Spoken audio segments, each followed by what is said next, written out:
رمضان صبحي اختياره للكلمه بتاعت الطموح وتفسيره ليها بان اي حد بيكسب في الاهلي، انما لما هتكسب في بيراميدز هتبقى جديده، فما تكسبش في بيراميدز طول الفترات دي، والاهلي في المقابل يقعد يكسب يكسب يكسب. عامله عارف زي القصه بتاعت كيليان امبابي اللي هو جت فتره كان عمال يقاوح يعني ريال مدريد وباريس سان جيرمان. باريس سان جيرمان لما ظهر كده بقى عايز يقول لريال مدريد انا الكبير الجديد، انا زيك. فريال مدريد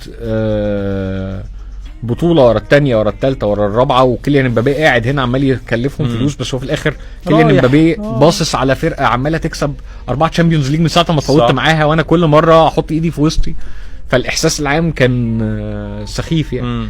بس ريال مدريد برضو راح جاب كيليان امبابي برغم ان هو السنه اللي فاتت ملبسهم في السنه اللي قبلها يعني ملبس ريال مدريد في الحيطه يعني. انت مستنيه وباعك في اخر ثانيه ولبس برضو اخد اللي هو عايزه، هو عمل كل حاجه يعني، عمل هو كل حاجه من والله قفل اللعبه، خد كاس عالم وفاضل له بس تشامبيونز ليج، يبقى بجد يعني اعتزل بعد بكره.